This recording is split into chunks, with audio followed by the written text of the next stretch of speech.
In 1984, a young Australian doctor did something his colleagues thought was insane. He took a cloudy broth swarming with bacteria. The same bacteria he suspected were causing a painful, sometimes deadly disease, raised the glass, and drank it, on purpose. Because the entire medical establishment refused to believe him, and he had decided to turn his own stomach into the laboratory. It was reckless, desperate, and brilliant. And it won him a Nobel Prize. This is the story of Barry Marshall, Robin Warren, and one of the most satisfying underdog victories in the history of medicine. How two Australians overturned a rock-solid medical certainty, cured a disease that had tormented millions, and proved that sometimes the only way to break through stubborn dogma is to experiment on yourself. To understand why what Marshall did was so radical, you have to understand the disease and the iron-clad belief surrounding it. The disease is the peptic ulcer, a raw, painful sore in the lining of the stomach or the upper intestine. Ulcers were incredibly common, affecting a huge portion of the population at some point in their lives, causing burning pain, bleeding, and sometimes life-threatening complications. And for most of the 20th century, every doctor knew with absolute certainty what caused ulcers. It was stress, and spicy food, and too much stomach acid. The high-strung businessman worrying himself into an ulcer was a cultural cliché. Ulcers were a disease of lifestyle and acid, everyone agreed, and the treatment followed logically from that belief. The logic seemed airtight. The stomach is a brutally acidic environment. Acidic enough to dissolve metal, strong enough to break down the food you eat. Too much of that acid, the thinking went, ate away at the stomach's own lining and caused ulcers. So the treatment was to neutralize or reduce the acid, antacids, and later, powerful acid-blocking drugs. And crucially, everyone was certain that ulcers could not be caused by an infection, by bacteria, for one seemingly obvious reason. That same ferocious stomach acid, they reasoned, would instantly kill any bacterium that tried to live there. Nothing could survive in that acidic hell. It was simply impossible for germs to colonize the stomach. This was treated as basic, settled fact. So the medical textbooks were clear: the stomach is sterile, ulcers are caused by acid and stress, and you treat them by reducing acid. This was the unquestioned consensus taught to every medical student, believed by every gastroenterologist. And it created a very particular kind of disease and a very particular kind of business. Because here's the thing about the acid treatment, it worked, sort of. Reducing stomach acid did soothe the ulcer and ease the pain. The ulcer would often heal. But then, once you stopped the medication, the ulcer usually came back. And back. And back. Because the acid drugs treated the symptom, not the cause. Patients were never cured. They were managed. So ulcer sufferers were often stuck taking acid-reducing drugs for years, even for life, managing a chronic recurring condition that flared up whenever they stopped. And this made ulcers an enormously profitable disease. Acid-blocking drugs became some of the best-selling pharmaceuticals in the entire world. A permanent disease requiring permanent medication is, from a business standpoint, ideal. In severe cases, when the drugs weren't enough and ulcers caused dangerous bleeding or perforation, patients underwent surgery, operations to remove part of the stomach or cut the nerves that stimulate acid. Ulcer surgery was common, serious, and sometimes debilitating. Millions of people lived with the pain, the drugs, and the surgeries of a disease. Everyone was sure they understood. And that's how things stood. Settled, profitable, unquestioned. When, in 1979, a pathologist in Perth, Australia, looked through his microscope at some stomach tissue and saw something that, according to everything he'd been taught, simply should not have been there. His name was Robin Warren. He was examining biopsies, tiny tissue samples taken from the stomachs of patients with gastritis, inflammation of the stomach lining. And there, in the supposedly sterile, acidic stomach, he kept seeing bacteria. Curved, spiral-shaped bacteria, living right in the stomach lining, precisely where the inflammation was worst. This flatly contradicted the dogma. Bacteria couldn't live in the stomach. Everyone knew that. And yet here they were, unmistakably, in sample after sample. Warren was a careful, meticulous scientist, and he trusted what he saw over what he'd been told. The bacteria were real. They were there. And they seemed to be associated with disease. But what did it mean? Warren needed a collaborator to help investigate, someone with the energy to chase this strange finding. And in 1981, he found one, a young, brash, relentlessly curious physician in training named Barry Marshall. Marshall was intrigued by Warren's mysterious bacteria, and he threw himself into the problem with a fearless intensity that would define the whole story. Together, Warren and Marshall studied the stomachs of many patients. And a striking pattern emerged. The spiral bacteria were present in nearly all patients with gastritis, and in the great majority of patients with peptic ulcers. The correlation was strong and consistent. Wherever there was an ulcer or inflammation, there were the bacteria. This was not a coincidence. They became convinced. It was a cause. In 1982, after considerable effort, The bacteria were finicky and hard to grow. Marshall finally succeeded in culturing them in the lab, growing the organism outside the body so it could be studied properly. They now had the culprit in hand, a spirobacterium, later given the name we know today, Helicobacter pylori.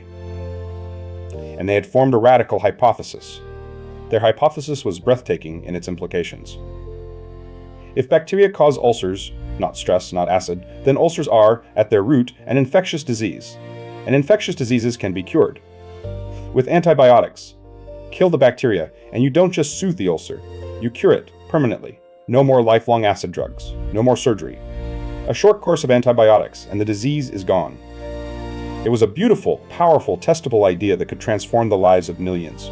It should have been met with excitement. Instead, it was met with a wall of skepticism, ridicule, and rejection, because it contradicted one of medicine's most cherished certainties, and it threatened one of its most profitable markets. The medical establishment did not want to hear that the ulcer dogma was wrong. Senior gastroenterologists had built careers on the acid theory. Pharmaceutical companies were selling billions of dollars of acid-blocking drugs, and the whole idea just sounded absurd. Everyone knew bacteria couldn't live in the stomach. Two unknown Australians, one of them a junior doctor, against the entire weight of medical consensus. They didn't stand a chance. Or so it seemed.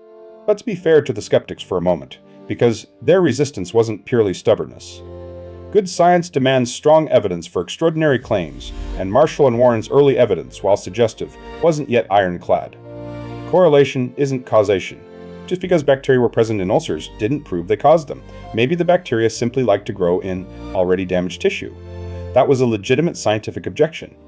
To prove causation, Marshall and Warren needed to satisfy the classic test for whether a germ causes a disease, take the suspected bacterium, introduce it into a healthy host, and show it produces the disease. Do that, and you've proven cause and effect. So Marshall tried to infect an animal model, to give the bacteria to lab animals and watch them develop ulcers or gastritis. But it didn't work. The animals didn't get infected the way he needed. H. pylori was proving to be picky and difficult, and without a working animal model, Marshall couldn't complete the classic proof of causation. He was stuck. He was certain he was right. He could see it in the patient data, but he couldn't deliver the definitive experiment the skeptics demanded. And the skeptics kept dismissing him. The rejection was, by Marshall's own account, deeply frustrating. His papers and presentations were dismissed, even mocked. Patients with curable ulcers were being condemned to lifelong drugs and surgery because the establishment wouldn't take the bacterial theory seriously. Marshall grew angry and impatient and increasingly desperate to find some way, any way, to prove his case. And then he had an idea. A reckless, dangerous, deeply unconventional idea. If he couldn't infect an animal to prove the bacteria-caused disease, he would infect the one test subject who had fully consented, who understood the risks, and who was absolutely determined to prove the point. Himself. In 1984, Barry Marshall took a culture of Helicobacter pylori, bacteria taken from the stomach of one of his ulcer patients, and prepared it as a cloudy broth. He first checked that his own stomach was healthy and bacteria-free. And then, with his colleagues largely unaware of what he was about to do, he drank it. He swallowed a swarming dose of the bacteria he believed caused stomach disease. It was an extraordinary gamble. He didn't know for certain what would happen. In the worst case, he could give himself a severe chronic disease or, given that these bacteria are linked to stomach cancer, something even worse. But he was convinced of his theory and convinced that this was the only way to break through. So he drank the bug and waited to see what his own body would do. For a few days, nothing much happened. Then, around the third day, it began. He developed nausea. His breath turned foul. He started vomiting, especially in the mornings. He felt genuinely ill. His wife noticed and was, understandably, alarmed and upset. He had rather sprung this experiment on his own family. The bacteria were doing something. He was getting sick. About a week after drinking the broth, Marshall had his own stomach examined. A scope passed down to look at and sample his stomach lining. And there it was, undeniable. His previously healthy stomach was now inflamed, red, and swarming with Helicobacter pylori. He had given himself acute gastritis, stomach inflammation, the precursor state to ulcers, by drinking the bacteria. He had proven, on his own body, that the bug caused the disease. This was the causation evidence he'd been missing. A healthy stomach, deliberately infected with H. pylori, had developed the disease. It didn't get more direct than that. And then Marshall completed the demonstration in the most satisfying way possible. He took antibiotics, killed the bacteria in his own stomach, and cured himself. Infection causes the disease. Antibiotics cure it. QED, written in his own gut. Wow! It was one of the great acts of self-experimentation in the history of medicine. Reckless, yes, but also courageous, rigorous, and utterly convincing. Marshall had put his own body on the line to prove what the establishment refused to believe, and a demonstration that dramatic is very hard to ignore. The tide, slowly, began to turn. It didn't happen overnight. Science rarely changes its mind in an instant, and there was still work to do, more studies, more confirmation. But Marshall's self-experiment, combined with mounting evidence from other researchers, gradually broke the dam. Through the late 1980s and into the 1990s, more and more scientists confirmed the findings. H. pylori was real, it lived in the stomach, and it caused ulcers. Study after study confirmed the revolutionary conclusion. The great majority of peptic ulcers are caused not by stress or acid, but by infection with Helicobacter pylori. And therefore, they could be cured. Genuinely cured, not just managed, with a short course of antibiotics to kill the bacteria combined with acid-reducing drugs to let the stomach heal. A week or two of treatment, and a lifelong disease was simply gone. In 1994, a major panel of experts in the United States officially endorsed treating ulcers with antibiotics. The revolution was now mainstream medicine. The dogma had fallen. Ulcers were reclassified, in the space of about a decade, from a chronic lifestyle disease to a curable bacterial infection. It was one of the fastest and most complete reversals of medical understanding in modern history. And the impact on patients was profound and immediate. Millions of people who would have faced a lifetime of pain, medication, and surgery could now be cured in a week. Let's look at what that did to one of the most telling numbers in medicine, the rate of ulcer surgery. For decades, ulcer surgery had been a common, serious operation. Surgeons routinely cut into stomachs to treat severe or bleeding ulcers. It was a significant part of what abdominal surgeons did. And then, as the antibiotic cure spread through the 1990s, something dramatic happened to those operations. They nearly vanished. As doctors started curing ulcers with cheap antibiotics instead of managing them with drugs and surgery, the need for ulcer operations collapsed. An entire category of common surgery dwindled to a fraction of what it had been in just a few years. Watch this decline. It's the site of a medical revolution measured in operations that no longer needed to happen. That plummeting line represents an enormous amount of avoided suffering. Countless people who didn't have to undergo major abdominal surgery, didn't have to lose part of their stomach, didn't have to live with the complications, because a simple, inexpensive course of antibiotics cured them instead. A whole surgical specialty's workload transformed, and millions of lives made better by understanding one little bacterium. And it wasn't just about avoiding surgery, it was about the difference between managing a disease forever and actually curing it. Before, an ulcer meant a lifetime of medication, flare-ups, and worry. After, it meant a week of pills and you were done. That is a categorical change in a person's life, from chronic patient to cured. Look at the difference in one number, how often ulcers came back. Here's the comparison that captures the whole revolution. Under the old approach, acid-walking drugs alone, the majority of ulcers would return within a year of stopping treatment because the underlying infection was never touched. Under the new approach, clearing the bacteria with antibiotics, the recurrence rate plummeted to just a few percent. The ulcers didn't come back because the cause was gone. Look at those two bars. That is the difference between treating a symptom and curing a disease.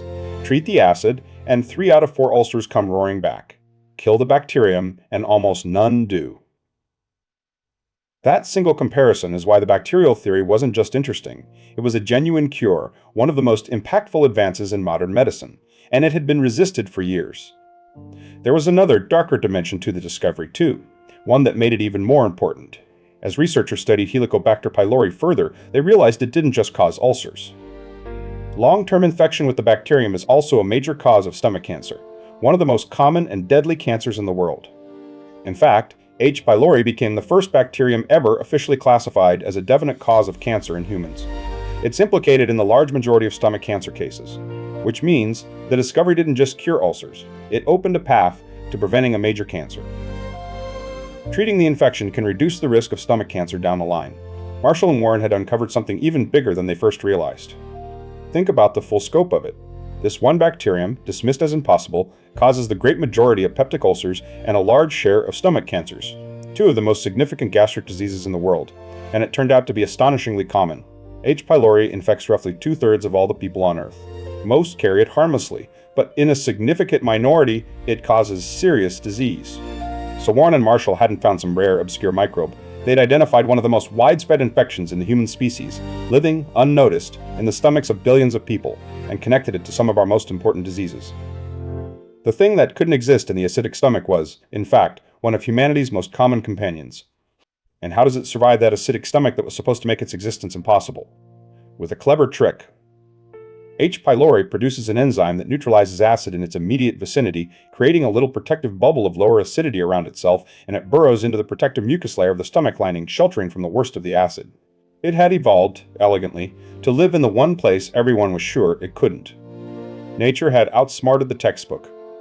In 2005, the ultimate vindication arrived.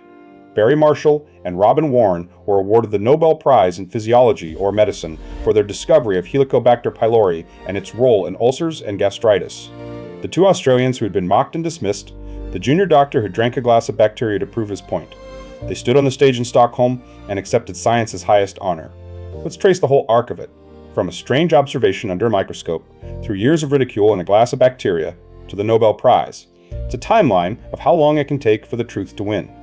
From Warren, first spotting the bacteria in 1979 to the Nobel Prize in 2005. That's 26 years. 26 years from observation to the highest honor, with a long stretch of rejection and ridicule in the middle. It's a reminder that being right is often not enough. You also have to fight and persist and sometimes drink a glass of bacteria to make the world listen. And it's worth pausing on why the establishment got it so wrong for so long. It wasn't that doctors were stupid.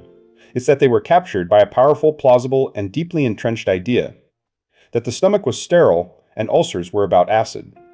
That idea was taught, believed, and built upon for so long that it became invisible, an unquestioned assumption rather than a testable hypothesis. And unquestioned assumptions are the hardest things in science to overturn. Robin Warren's great strength was that he trusted his own careful observation over the textbook. He saw bacteria in the stomach again and again, and instead of assuming he must be wrong because everyone knows the stomach is sterile, he took the evidence seriously. That willingness to believe your own eyes over received wisdom is one of the most important and most difficult qualities in a scientist. And Barry Marshall's great strength was the courage and conviction to prove it, whatever it took, even if that meant making himself sick, to force the world to pay attention. His self-experiment is sometimes told as a reckless stunt, but it was really an act of profound conviction. He was so sure of the truth and so frustrated by the resistance that he staked his own health on it. And he was right. And he was right. Together, the careful observer and the bold experimenter made a perfect scientific team and overturned one of medicine's most stubborn errors. Their story is now taught in medical schools around the world, not just for the science, but as a lesson in humility, in questioning assumptions, and in the value of taking heretical ideas seriously. Because their victory holds lessons that reach far beyond ulcers. Lessons about how knowledge advances, how dogma resists, and how, sometimes, the truth needs a champion willing to do something a little crazy to be heard. The first lesson is the danger of dogma, of ideas so widely accepted that they stop being questioned. The stomach is sterile, and ulcers are caused by stress and acid. We're treated as settled facts, not open questions.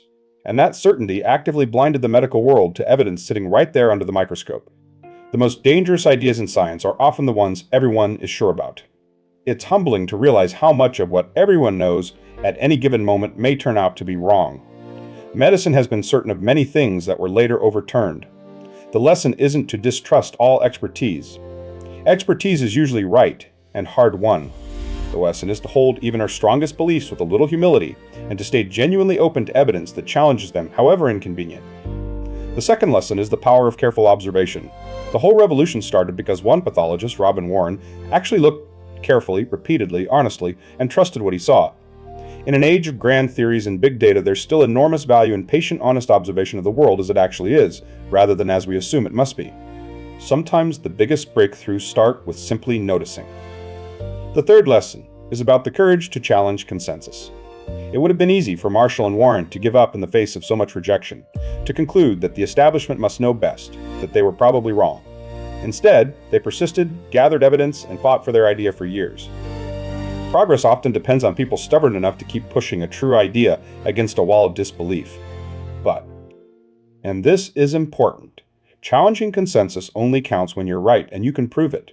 The lesson isn't that every maverick with a wild theory is a suppressed genius. Most heretical ideas in science are simply wrong, and skepticism is usually the correct response. What made Marshall and Warren heroes wasn't that they defied consensus, it's that they defied it and then produced the evidence to back it up. Rebellion plus rigor, not rebellion alone. That's a crucial distinction in an age when they laughed at Galileo, gets used to defend every crackpot idea. Yes, they laughed at some people who turned out to be right. They also laughed at a great many people who were simply wrong. The difference is the evidence. Marshall didn't just claim he was right. He drank the bacteria, got sick, and cured himself, delivering proof the world couldn't ignore. The fourth lesson is the extraordinary tradition of self-experimentation in medicine. Marshall joined a long line of doctors and scientists who tested their theories on their own bodies, sometimes recklessly, sometimes heroically, often both.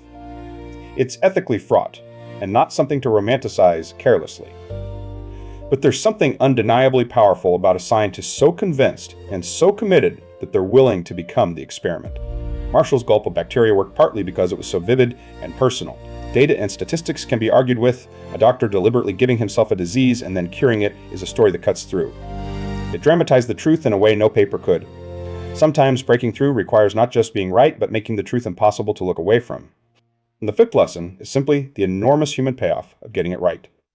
Because Marshall and Warren refused to accept the dogma, hundreds of millions of people have been cured of a painful disease, spared surgery, and protected from a deadly cancer. The practical impact of overturning that one wrong idea is almost incalculable, measured in vast amounts of suffering prevented and lives improved. That's what makes the story so satisfying. It's not just an intellectual victory, being right about the science. It's a deeply practical one, with a direct line from a stubborn insight to real relief for real people. Every ulcer cured with a week of antibiotics instead of a lifetime of drugs and surgery is a small monument to two Australians who wouldn't take everyone knows for an answer. It also reshaped how medicine thinks about disease more broadly. The success of the bacterial theory of ulcers opened doctors' minds to the possibility that other chronic diseases, long blamed on lifestyle or bad luck, might also have infectious or unexpected causes.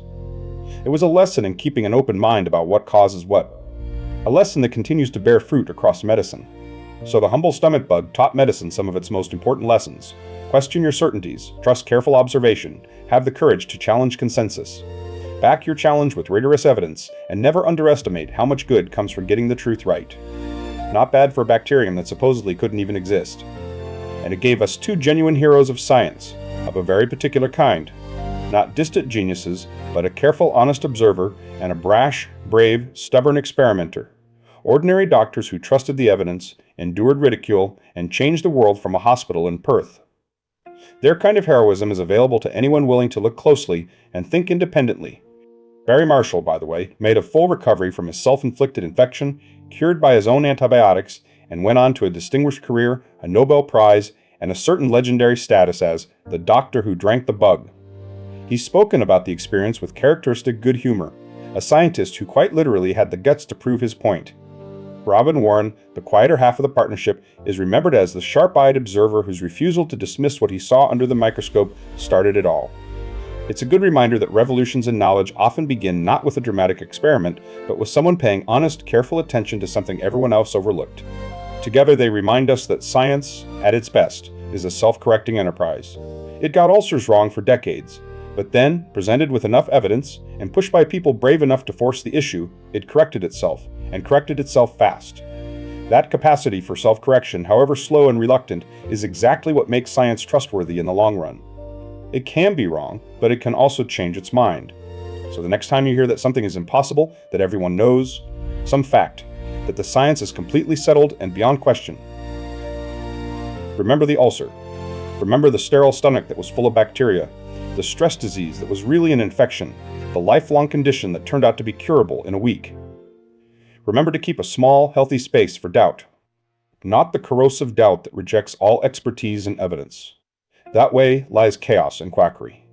But the healthy, scientific doubt that keeps asking questions, that stays open to being surprised, that remembers our current understanding is always provisional and might, someday, be overturned by a careful observation and a brave experiment.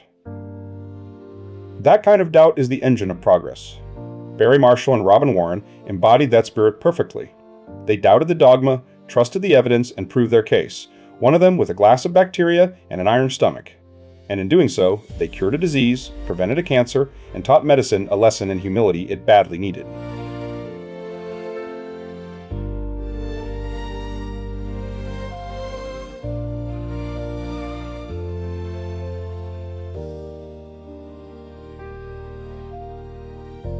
Their story deserves to be as famous as any in modern medicine, not just for the science, but for the sheer human drama of it.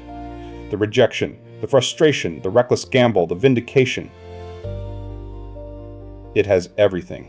And at its center is an image you won't forget: a doctor, dismissed by everyone, raising a glass of the very bacteria he believed caused disease and drinking it down to prove he was right. He was right. And because he was right, and brave enough to prove it, ulcers went from a lifelong torment to a one-week cure, and countless people lived better, healthier lives without ever knowing the name of the man who drank a glass of bacteria for them. That's the story of the doctor who drank the bug. A tale of dogma and doubt, observation and courage, a reckless experiment and a well-earned Nobel Prize, and a permanent reminder that the words everyone knows are sometimes the beginning of a great scientific mistake, just waiting for someone brave enough to prove it wrong. Let's gather what this gutsy story leaves us. First, the medicine, peptic ulcers, long blamed on stress and acid, are mostly caused by a bacterium, Helicobacter pylori, and can be cured permanently with a short course of antibiotics rather than managed for a lifetime. One of the great practical triumphs of modern medicine.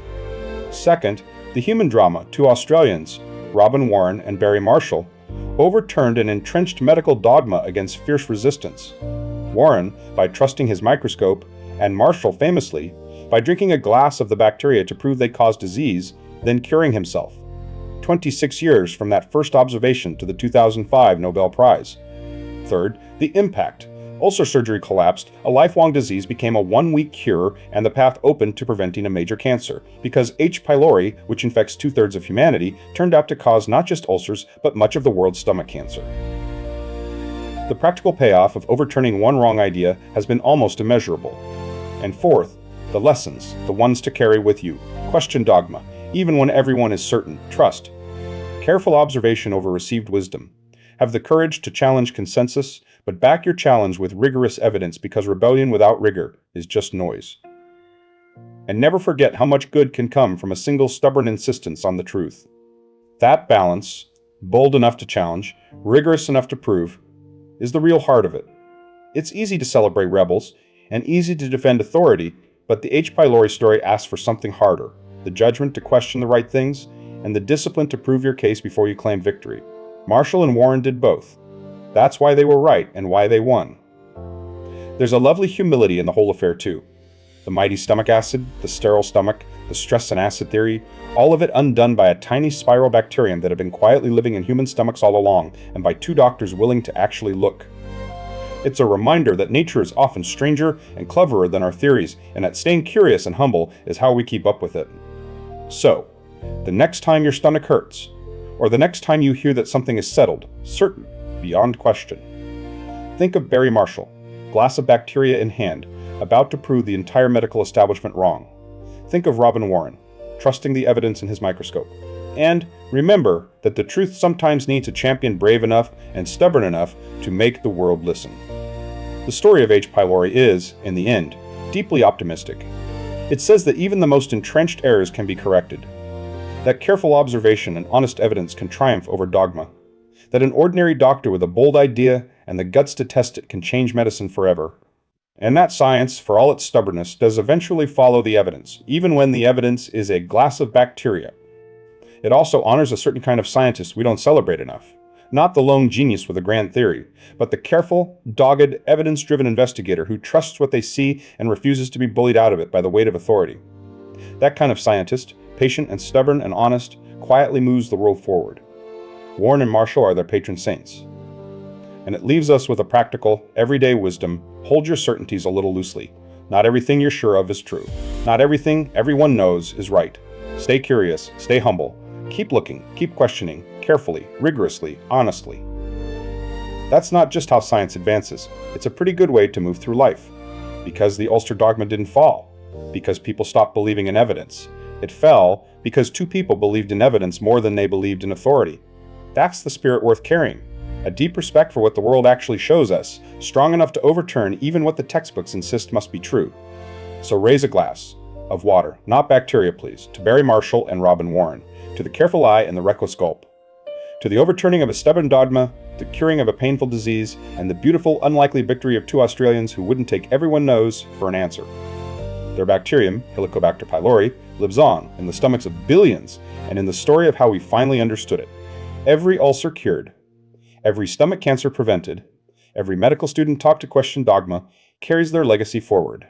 Not bad for a bug that couldn't exist, and two doctors nobody would believe. From an impossible observation under a microscope, to a glass of bacteria, to a Nobel Prize. That's the arc of the doctor who drank the bug. A story of dogma overturned, a disease defeated, and the enduring power of curiosity, courage, and evidence to change what we know. And it's a story that keeps giving, because its lessons never expire. There will always be dogmas to question, certainties to test, careful observations waiting to overturn what everyone knows. The spirit of Warren and Marshall, curious, rigorous, brave, is exactly what we need to keep pushing knowledge forward, in medicine and everywhere else. So stay curious about the certainties around you, the things everyone accepts without asking why. Some of them are rock solid, but some of them, someday, will fall to a careful observer and a brave experimenter just like the Ulcer dogma did. And maybe, just maybe, that careful observer could be you. Because the H. pylori story proves that world-changing insight doesn't require a fancy lab or a famous name. Just honest attention, stubborn curiosity, and the courage to follow the evidence wherever it leads, even if it leads to a glass of bacteria. That combination is available to anyone. It always has been. We began with a doctor raising a glass of bacteria to his lips, and the whole medical world sure he was wrong. We end with him vindicated, honored, and remembered, and with millions of people cured of a disease that once tormented them for life. That's the distance a little courage and a lot of evidence can travel. That's the story of the doctor who drank the bug. Of dogma and doubt, observation and daring, a stomach full of bacteria and a well-earned place in the history of medicine. One of the gutsiest, most satisfying, and most instructive stories science has to offer. Stay curious about what causes what, because the real causes of things are often stranger and more surprising than the explanations we've settled on. The ulcer wasn't stress, it was a bug. What else have we gotten backwards waiting for someone curious enough to check? And stay curious about the ideas everyone accepts without question, the invisible dogmas of your own time. Most will hold, but finding the one that won't and proving it is how knowledge leaps forward.